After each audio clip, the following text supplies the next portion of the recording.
Praise the lord. ప్రభువునందు మిక్కిలి ప్రియులైన దేవుని సంగమా, ఈ రాత్రికాల సమయంలో దేవుని సాన్నిధ్యంలో నిలబడి దేవుని వాక్యాన్ని ధ్యానించుకొని పోవచ్చుండగా, ఈ వాక్యం వినుచున్న ప్రతి ఒక్కరూ టీవీ వద్దకు వచ్చి భక్తి శ్రద్ధలతో దేవుని వాక్యాన్ని వినాలని ప్రేమతో మిమ్మల్ని ఆహ్వానిస్తున్నాను. ప్రియులారా, ఈ రోజుల్లో మీరు గమనిస్తూ ఉన్నారు, ప్రపంచవ్యాప్తంగా ఆవరించి ఉన్న కరోనా వైరస్ మనుషుల ప్రాణాలను తీయటానికి సిద్ధంగా ఉంది. దయచేసి సాతాను పనిన తంత్రాలలో కుయుక్తులతో ఈ కరోనా వైరస్ పనిచేస్తుంది. దయచేసి దాని బారిన పడకుండా ఉండాలంటే ఎవరి ఇంటి వద్ద వారే ఉండి దేవుణ్ణి ఆరాధించాలని మనం చేస్తున్నాను. ప్రభువైన యేసుక్రీస్తు వారు సమరయ స్త్రీతో ఒకసారి మాట్లాడుతూ, అమ్మ, ఒక కాలం వచ్చుచున్నది, అప్పుడు యెరూషలేములోనైనను కొండ మీదైనను దేవుని ఆరాధించేవారు ఆత్మతోనూ సత్యముతోనూ ఆరాధించాలి అని ప్రభువే మనకు ఆమె ద్వారా తెలియజేశారు. ఆ సమయము, ఆ కాలము ఇప్పుడు ఆసన్నమైందని నేను అనుకుంటున్నాను. దయచేసి గమనించండి. అందరికీ చేతులు జోడించి నమస్కరిస్తున్నాను. దయతో మీరు పబ్లిక్ రిలేషన్స్ ఉన్న ప్రాంతాల్లోకి మీరు అత్యవసర పరిస్థితుల్లో తప్ప మిగిలిన సమయాల్లో వెళ్ళకండి. చాలా జాగ్రత్తగా ఉండండి. ఆరోగ్యాన్ని కాపాడుకోండి. మీరు ఆత్మతోనూ సత్యముతోనూ దేవుణ్ణి ఇంటి వద్దే ఆరాధించండి. హృదయశుద్ధి గల వారు ధన్యులు, వారు దేవుణ్ణి చూచెదరు అని వాక్యం సెలవిస్తున్న ఈ విధంగా మీరు హృదయశుద్ధితోటి ఆత్మతోనూ సత్యంతోనూ ఇంట్లోనే కుటుంబ ఆరాధన చేసుకుంటూ దేవుణ్ణి సాన్నిధ్యంలో గడపాలని, అటువంటి కృప దేవుడు మనకందరికీ కలుగు చేయాలని నేను మనస్ఫూర్తిగా కోరుకుంటున్నాను. దేవుడు ఆ విధంగా మీకు కృప దయచేసిన గాక. మనకు ఇవ్వబడిన దేవోక్తి ఏదనగా పరిశుద్ధ గ్రంథము నుండి ఇర్మీయా గ్రంథము 18వ అధ్యాయము 1 నుంచి 4 వచనాలు మనం ఈరోజు ధ్యానం చేసుకుందాం. యెహోవా యొద్ద నుండి ఇర్మీయాకు ప్రత్యక్షమైన వాక్కు, నీవు లేచి కుమ్మరి ఇంటికి పొమ్ము, అక్కడ నా మాటలు నీకు తెలియజేతును. నేను కుమ్మరి ఇంటికి వెళ్ళగా వాడు తన సారె మీద పని చేయుచుండెను. కుమ్మరి జిగటిమంటితో చేయుచున్న కుండ వాని చేతిలో విడిపోగా ఆ జిగటమన్ను మరలా తీసుకొని కుమ్మరి తనకు యుక్తమైనట్లుగా దానితో మరి ఒక కుండ చేసెను. చదవబడిన ఈ వాక్యాన్ని మనం ఒకసారి ఆత్మపూర్వంగా ధ్యానం చేసుకున్నట్లయితే అందులో ఎన్నో అమూల్యమైన అతి గంభీరమైన సంగతులు మనకు అర్థమవుతూ ఉంటాయి. ఒక్కొక్కసారి మనం అనుకుంటూ ఉంటాం, అయ్యో, నేను దేవుని సాన్నిధ్యంలోనే గడుపుతున్నాను, విశ్వాస జీవితాన్ని గడుపుతున్నాను, భక్తి జీవితాన్ని గడుపుతున్నాను, కానీ నా జీవితంలో, నా కుటుంబంలో ఫెయిల్యూర్స్ ఎక్కువ అవుతున్నాయి, విఫలమైపోతున్నాను, ప్రతి విషయంలోనూ అభివృద్ధిని సాధించలేకపోతున్నాను, ఆధ్యాత్మిక పురోగతిలో వెనకబడిపోతున్నాను. ఇక సాతాను సంబంధమైన ఆటంకములన్నీ నా జీవితాన్ని చుట్టుముట్టి ఉన్నవి. నా కుటుంబంలో అన్ని కష్టాలే, అన్ని బాధలే. ఎందుకు ఈ విధంగా జరుగుతున్నాయి? నేను క్రీస్తును ఆరాధించే వ్యక్తిని కదా, క్రీస్తును విశ్వసించిన కుటుంబం అది కదా, కానీ ఇన్ని కష్టాలు నాకే ఎందుకు వస్తున్నాయి అని ఏదో ఒక సమయంలో ప్రతి ఒక్కరూ ఒక సమయంలోనైనా సరే అనుకున్న పరిస్థితి ఉంటుందని నేను అనుకుంటున్నాను. ఎందుకంటే చాలామందికి కష్టాలు వస్తాయి, వాటిని తట్టుకునే శక్తిని దేవుడే మనకు అనుగ్రహిస్తాడు. అలా ఎందుకు జరుగుతున్నవి? అన్యులకు జరుగునట్లుగా మనకు ఎందుకు జరుగుతున్నవి? మనము ఏ చెడ్డ కార్యము చేయకపోయినా, ఏ దుష్కార్యము మన కుటుంబంలో లేకపోయినా, ప్రార్థనాయుక్తంగా ప్రార్థన మన జీవితంలో అనునిత్యము ఉంటూ ఉన్న సమయంలో కూడా సాతాను ఈ విధంగా మనల్ని ఎందుకు కష్టపెడుతుంది, ఎందుకు కష్టాలు వస్తున్నాయని ఆత్మపరిశీలన చేసుకుంటే దానికి సమాధానంగా ఈరోజు మనకు ఇవ్వబడిన దేవోక్తి ఉపయోగపడుతుంది. ప్రియులారా, చదవబడిన ఈ ఇర్మీయా గ్రంథము 18వ అధ్యాయము 1 వచనం మనం చూసుకున్నట్లయితే అక్కడ దేవుడైన యెహోవా ఇర్మీయాకు ప్రత్యక్షమై ఈ విధముగా సెలవిస్తున్నాడండి. ఇర్మీయాతో దేవుడే మాట్లాడుతున్నాడండి. నీవు లేచి కుమ్మరి ఇంటికి పొమ్ము. ఎంత మాట అండి! ఎవరితో ఈ మాట పలుకుతున్నారంటే సాక్షాత్తు దేవాతి దేవుడైన యెహోవా దేవుడు ఇర్మీయాతో, ప్రవక్త అయిన ఇర్మీయాతో పలుకుతున్నారండి. ఇర్మీయాకు సెలవిచ్చిన వాక్కు, నీవు లేచి కుమ్మరి ఇంటికి పొమ్ము. కుమ్మరి ఇంటికి వెళ్ళమని దేవుడు యిర్మీయాని ఆజ్ఞాపిస్తున్నాడండి. ప్రియులారా గమనించండి, ఎవరైనా ఒక వ్యక్తి దగ్గరికి ఎందుకు వెళ్ళాల్సి వస్తుందంటే ఏదైనా ఒక విషయాన్ని నేర్చుకోవటానికి, ఏదైనా ఒక విషయాన్ని తెలుసుకోవటానికి, వారితో ఏదైనా సంగతులు ముచ్చటించడానికి వెళ్ళవలసిన పరిస్థితి కొన్నిసార్లు మనకు వస్తూ ఉంటుంది. కానీ యిర్మీయాకు ఆయన చేయవలసిన పని ఏమిటో తెలియజేయటానికి, దేవుని మాటలు అక్కడ తెలియజేయటానికి ఒక ప్రదేశానికి వెళ్ళమంటున్నాడండి. ఆ ప్రదేశమే కుమ్మరివాని ఇల్లు. ప్రియులారా, దేవుని మాటలు తెలియజేసే ప్రాంతము పేరు కుమ్మరివాని ఇల్లు. దేవుడు మాట్లాడే ప్రాంతము పేరు కుమ్మరివాని ఇల్లు. అంటే కుమ్మరివాని ఇల్లు దేనికి కేంద్రంగా ఉందండి? కుమ్మరివాని ఇల్లు దేవుని మాటలు తెలుసుకోవటానికి కేంద్రంగా ఉందండి. దేవుని మాటలు తెలుసుకోవాలంటే మనం ఎక్కడికి వెళ్ళాలండి? ఆలోచించండి ప్రియులారా. మనం దేవుని మాటలను తెలుసుకోవటానికి దేవాలయానికి వెళతాం. దేవుని మాటలు తెలుసుకోవటానికి ఒక బోధకుని దగ్గరికి వెళతాం. దేవుని మాటలు తెలుసుకోవటానికి దైవ సాన్నిధ్యానికి వెళతాం. ఒక ప్రవక్త దగ్గరికి వెళతాం. మంచి బోధకుని దగ్గరికి వెళతాం. అక్కడ మనకు దేవుని మాటలు, మనకు తెలియని దేవుని జ్ఞానము మనకు తెలియజేయబడుతుందండి. మనం ప్రతి ఆదివారం దేవుని సాన్నిధ్యంకి వెళ్ళి ఎన్నో కొత్త విషయాలు, ఎన్నో దైవిక సంబంధమైన విషయాలు, ఆధ్యాత్మికమైన లోతైన మర్మాలతో కూడిన వాక్య సందేశాన్ని వినటానికి దేవాలయానికి మనం వెళుతూ ఉంటాం. కానీ యిర్మీయాకు దేవుడు ఏమని చెప్తున్నాడంటే అండి, దేవాలయానికి వెళ్ళమట్లా, లేక అతనికంటే గొప్పవాడైన ప్రవక్త దగ్గరికి వెళ్ళమని చెప్పటం లేదు. ఒక కుమ్మరివాని ఇంటికి వెళితే ఆ కుమ్మరివాని ఇంటి దగ్గర దేవుడు యిర్మీయాతో మాట్లాడతాడంట. ప్రియులారా గమనించండి, కుమ్మరివాని ఇంటి దగ్గరే దేవుడు ఎందుకు మాట్లాడుతున్నాడు? కుమ్మరివాని ఇంటి దగ్గర దేవుడు మాట్లాడుతున్నాడంటే ఆ కుమ్మరివాని ఇల్లు ఎంత ఘనత వహించిందో అర్థం చేసుకోవాలండి. ఎంత దేవుని మహిమను పొందుకుందో, దేవుని చేత గుర్తింపబడి ఉందో గమనించాలి. ఈ రాత్రికాల సమయంలో వర్తమానాన్ని వింటున్న ప్రియ తమ్ముడు, చెల్లి, ప్రియ అమ్మ, అక్క, నాన్న, మీ ఇంటిలో దేవుని మాటలు వినబడుతున్నాయా? మీ ఇంటిలో దేవుడు మీకు కొన్ని విషయాలను తెలియజేస్తున్నాడా? దేవుని వాక్యం మీ ఇంటిలో వినబడుతుందా లేదా? ఒకసారి ఆత్మ పరిశీలన చేసుకోమని నేను మీకు సలహా ఇస్తున్నానండి. కుమ్మరివాని ఇంటిలో దేవుని వాక్యం వినబడుతుంది, తెలియజేయబడుతుంది. కానీ దేవుని మాటలు విని ఈ యిర్మీయా కుమ్మరివాని ఇంటికి వెళ్ళాడండి. చాలా చక్కగా గమనించాలని మనం చేస్తున్నాను. యిర్మీయా అనవచ్చు, అయ్యా నేను ఒక ప్రవక్తను, దేవుని వాక్యాన్ని తెలిసిన వాడిని. కుమ్మరి ఒక పామరుడు, చదువు లేనివాడు, అతని మోటు పని చేసుకునేవాడు, కుండలు తయారు చేసుకునేవాడు, ఎప్పుడు చెమట ఒళ్ళుతో ఉంటాడు, ఎప్పుడు మట్టితో ఉంటాడు, అతని వస్త్రాలు మలినమైపోయి ఉంటాయి, అతని దేహము మట్టితో మలినమైపోయి ఉంటుంది. కానీ నేను ఒక ప్రవక్తనై ఉండి, ఒక దేవుని యొక్క పరిశుద్ధత కలిగిన వ్యక్తినై ఉండి, ఎన్నో విషయాలు తెలిసిన వాడిని అతని ఇంటికి నేను వెళ్ళటం ఏంటి, అతని ద్వారా నేను నేర్చుకోవాల్సిందేమిటి అని అనలేదండి. దేవునితో శిరసావహించి దేవుడు చెప్పినట్టుగా కుమ్మరివాని ఇంటికి వెళ్ళినట్లు వాక్యం సెలవిస్తుందండి. మనం కూడా గమనించాలండి. వాక్యము చెప్తున్నవారు, వాక్యం తెలియజేస్తున్నవారు, బోధిస్తున్నవారు మీకంటే పెద్దవారై ఉండక్కర్లేదు. ప్రియులారా, మీకంటే చిన్నవారైనా పర్వాలేదు. కానీ ప్రతి ఒక్కరి నోట దేవుని వాక్యం బోధించబడుతుంది అంటే మీరు శ్రద్ధగా వినాలని మనవి చేస్తున్నాను.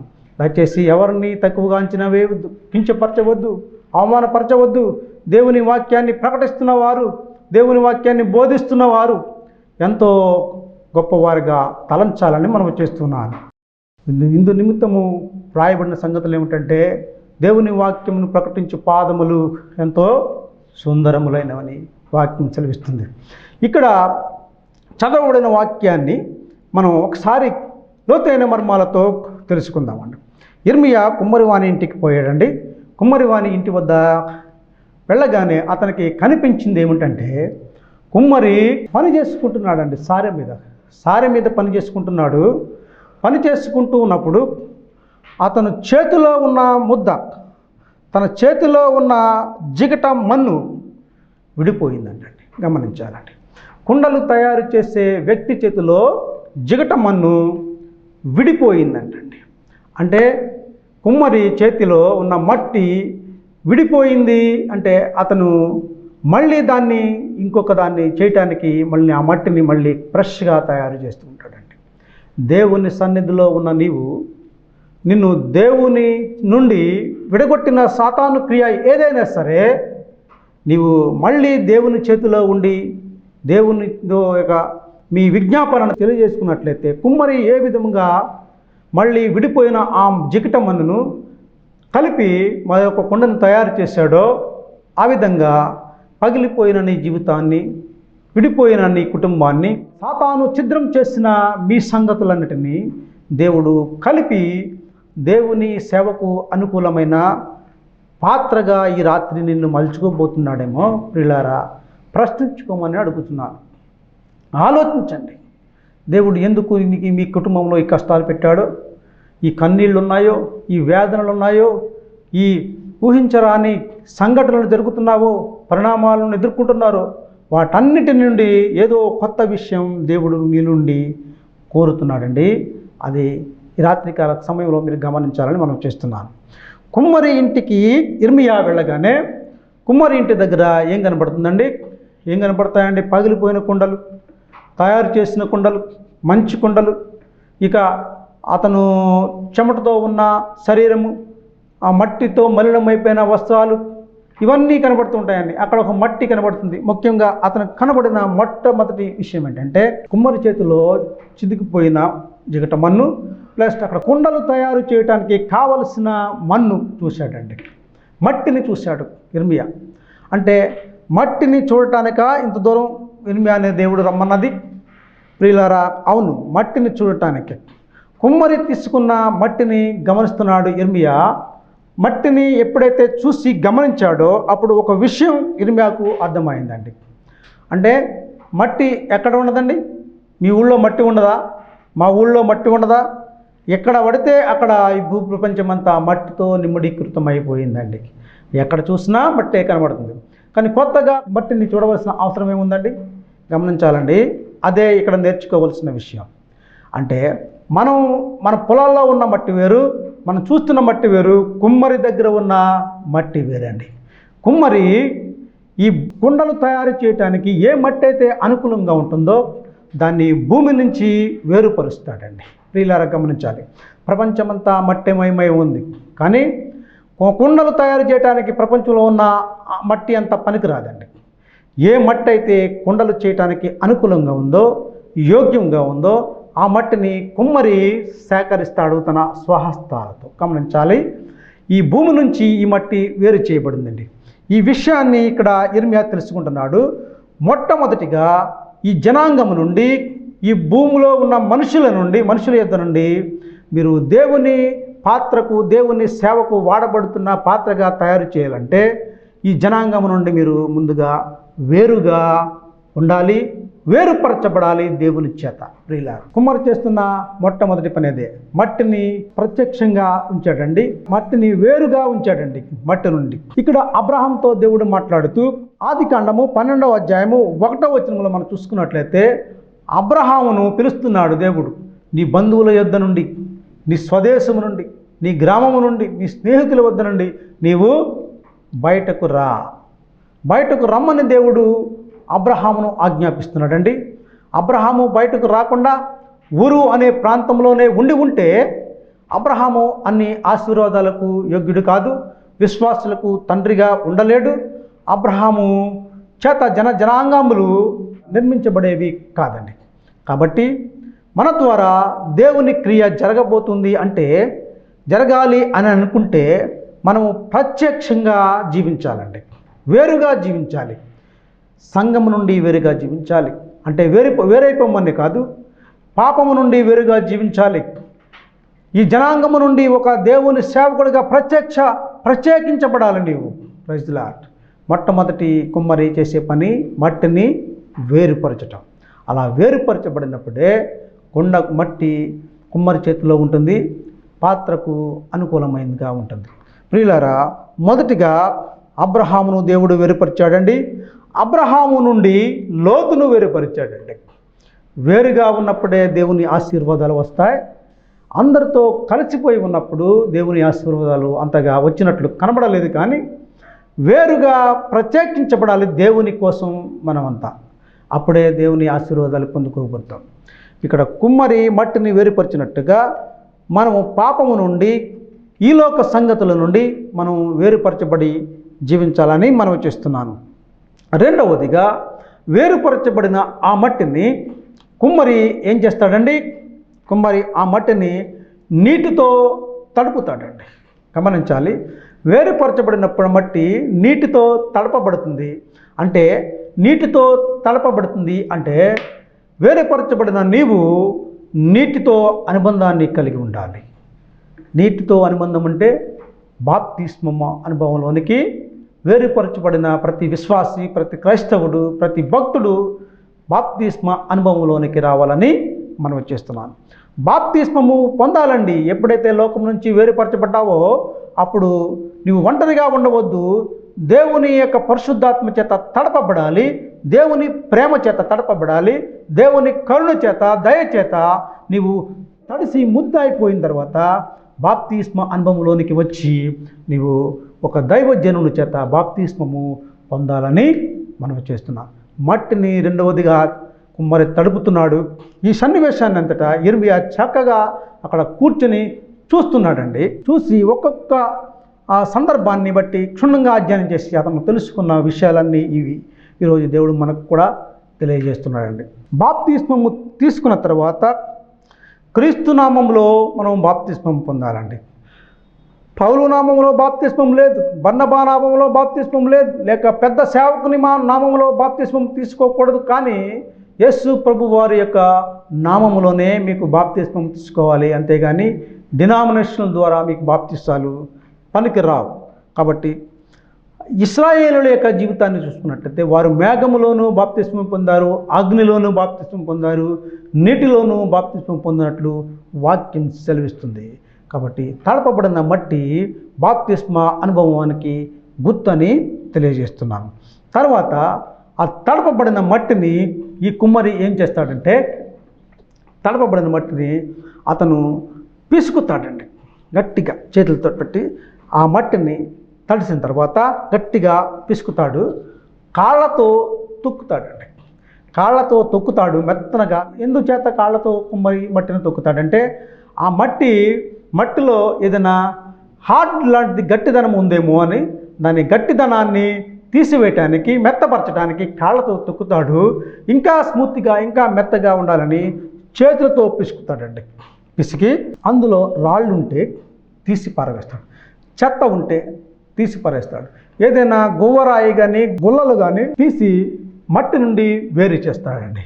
ఈ ప్రక్రియ దేనికి సాదృశ్యంగా ఉందంటే బాప్తిస్మ అనుభవంలోనికి వచ్చిన నీవు నలగగొట్టబడాలి, పిసుకబడాలి, విరగగొట్టబడాలి.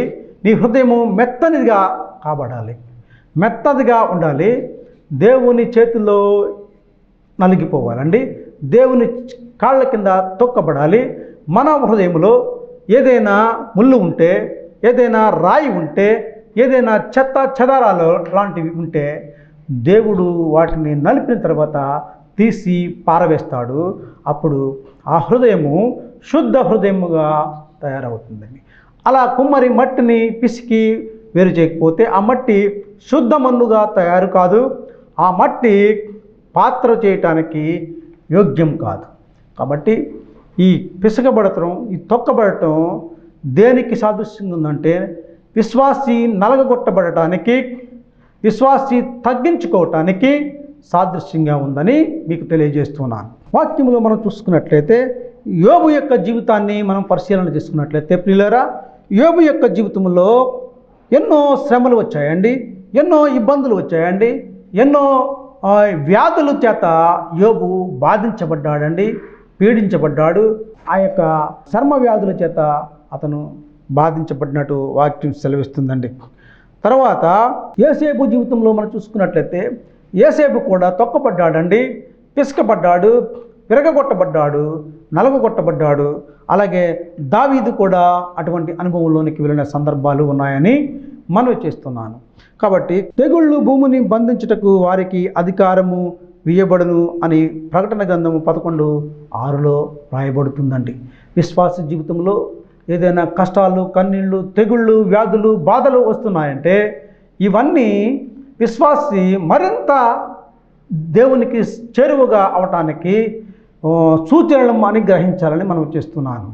దేవునికి ఇవన్నీ చూసిన తర్వాత దేవునికి చాలా దగ్గరగా జీవించాలని మనం చేస్తున్నాను.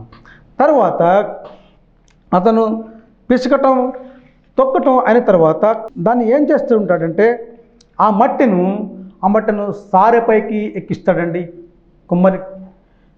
ఈ ముద్దను సారెపైకి ఎక్కిస్తాడు. అలాగే నీ హృదయము శుద్ధ హృదయం అయితే దేవుని యొక్క ప్రణాళిక నీలో మొదలవుతుందండి. దేవుని యొక్క ప్రణాళికలోనికి నీవు రాబడతావు. దేవుని యొక్క క్షేత్రంలో నీవు ఉంచబడతావు. దేవుని యొక్క సన్నిధిలో నీవు నిలబడతావు. ఈ ముద్దను ఈ కుమ్మరి సారెపై పెట్టిన తర్వాత అతను పాత్రను చేయటం మొదలు పెడతాడంటాడండి. పాత్రను చేయాలంటే సారెపై పెట్టి అతను చిన్న పాత్ర కావాలో, పెద్ద పాత్ర కావాలో, ఇంకా ఈ మట్టి ద్వారా ఇంకా పెద్ద పాత్ర కావాలో, లేక మరీ చిన్న పాత్ర కావాలో అది కుమ్మరికి మాత్రమే తెలుసండి. ఆ మట్టిని దేనికోసం కేటాయించుకున్నాడో, ఏ పనిముట్టు చేయటానికైతే అతను తీసుకున్నాడో అదే పనిముట్టును ఈ రాత్రికాల సమయంలో దేవుడు చేయబోతున్నాడండి. నీ పాత్ర ఇల్లాలి పాత్ర అయితే, తండ్రి పాత్ర అయితే, లేక కుటుంబ యజమాని పాత్ర అయితే, సంఘ యజమాని పాత్ర అయితే, ఒక డినామినేషన్కి అధికారి పాత్ర నీకు అయితే, నీ పాత్ర యొక్క పరిధి ఏ విధంగా ఉందో, దేవుడు నిన్ను ఏ విధంగా తయారు చేశాడో ఆ విధంగా దేవుని కోసం పని చేయాలని మనం చేస్తున్నాం. ఈ విధంగా అతను కుండను చేసిన తర్వాత అది వినియోగంలోకి వస్తుందా అంటే ఈ చెప్పబడిన విధంగా కుమ్మరి జిగట మండితో చేయుచున్న కుండ వాని చేతిలో విడిపోగా, చేస్తున్నప్పుడు కూడా మనం దేవుని సన్నిధిలో ఉన్నాము కదా, దేవుని యొక్క కాపుదల్లో ఉన్నాం కదా అనుకోవటానికి వీళ్ళే. అప్పుడు కూడా కుండ ఆ మట్టి పగిలిపోవటానికి అవకాశం ఉంది. కాబట్టి మట్టి పగిలిపోకుండా ఉండాలంటే, మట్టి విడిపోకుండా ఉండాలంటే, నీ జీవితం విడిపోకుండా ఉండాలంటే ఒక మంచి సందర్భంలోనికి మనం వస్తున్నాం. అది చేయాలండి. ఏది చేయాలంటే ఆ తయారు చేయబడిన కుండ వాడకానికి పనికొస్తుందండి? పనికిరాదండి. మరి ఎప్పుడు పనికొస్తుంది? తయారు చేయబడిన సారి మీద చేసిన కుండ తీసుకొచ్చి నీటిలో పెట్టి నీళ్లు తీసుకున్నాం అనుకోండి, ఆ కుండ దేనికైనా పనికొస్తుందా? పనికిరాదు. కాబట్టి ఆ కుండ పని చేయాలంటే ఆ కుండను అగ్నిలో పెట్టి కాల్చాలండి. రైతులా ఇర్మియా భక్తుడు గమనిస్తున్నాడు ఈ విషయాన్ని. తయారు చేసిన కుండ పనికి రాదండి, పరిచర్యకు పనికి రాదు. నువ్వు సిద్ధపడిన హృదయము, సిద్ధపడిపోయి ఉన్నాను కదా పరిచర్యకు పనికొస్తున్నాను అనుకోకూడదండి. కానీ ఎప్పుడు నువ్వు గట్టిపడతావు అంటే, పరిచర్యకు పనికొస్తావు అంటే నీవు అగ్నిలో కాల్చబడాలండి. ప్రైజ్లా అగ్నిలో కాల్చబడాలి. అగ్నిలో కాల్చబడిన కుండ గట్టిపడుతుందండి. కుమ్మరి తన స్వహస్తాలతో చేసిన కుండను తానే అగ్నిలో వేస్తున్నాడండి. అంటే ముందుగా మనం మాట్లాడుకున్న విషయాన్ని మీరు గమనించాలి ప్రియులారా. మన జీవితంలో ఎందుకు కష్టాలు వస్తున్నాయి, ఎందుకు శ్రమలు వస్తున్నాయి, ఎందుకు కన్నీళ్ళు దుఃఖం వస్తుంది, వీటిని తట్టుకునే శక్తి మనకు లేకుండా పోయింది అని మీరు ఆత్మ పరిశీలన చేసుకుంటే, దేవుడు నిన్ను తొక్కుతున్నాడంటే, దేవుడు నిన్ను పిసుకుతున్నాడంటే, దేవుడు నిన్ను కాల్చుతున్నాడంటే, అగ్నికి అప్పచెప్తున్నాడంటే నిన్ను నిత్యమైన తన స్వాస్థ్యంలోనికి దేవుడు తీసుకోబోతున్నాడండి ప్రియులారా. నిన్ను, నీ కుటుంబాన్ని, నీ అగ్ని అనుభవం కావాలండి. కానీ మోషే యొక్క జీవితంలో చూసుకున్నట్లయితే అగ్ని అనుభవంలో అనేక విషయాల్ని మోషే నేర్చుకున్నాడండి. పొద మండుచుంది కానీ కాలిపోలేదంట. ఆ అగ్నిలో కాల్చబడిన నీవు, మనం కాల్చబడుతున్నాం కానీ బూడిదిగా మారిపోము, మరింత గట్టిగా బయటకు వస్తామండి. స్వర్ణము, బంగారము అది ఏ విధముగా అగ్నిలో కాల్చబడిన తర్వాత దాని విలువ పెరుగుతుందో, వెండి ఏ విధముగా అగ్నిలో పుటము వేయబడి తీసిన తర్వాత దాని యొక్క వెల అత్యధికమవుతుందో, అలాగే శ్రమల నుండి బయటకు నీవు రావాలని, ఆ వచ్చిన తర్వాత నీ మునుపటి కంటే నీ యొక్క విలువలు పెరుగుతాయని, దేవుని సాన్నిధ్యంలో నీకున్న ఆధిక్యత పెరుగుతుందని, కృప పెరుగుతుందని, దయ పెరుగుతుందని నేను మీకు తెలియజేస్తున్నాను ప్రియులారా. దేవుని సాన్నిధ్యంలో ఉంటున్న మనము ఈ అగ్ని అనుభవం గుండా ముందుకు పోవాలని మనం చేస్తున్నానండి. ఈ అగ్నిలో కాల్చబడిన కుండను వెంటనే ఈ కుమ్మరి అమ్మకానికి పెట్టలేడు. అగ్నిలో కాల్చబడిన కుమ్మని దానికి ఒక పరీక్ష ఉంటుందండి. ఆ కుమ్మరి ఆ కుండను తీసుకొని పరీక్షిస్తూ ఉంటాడండి.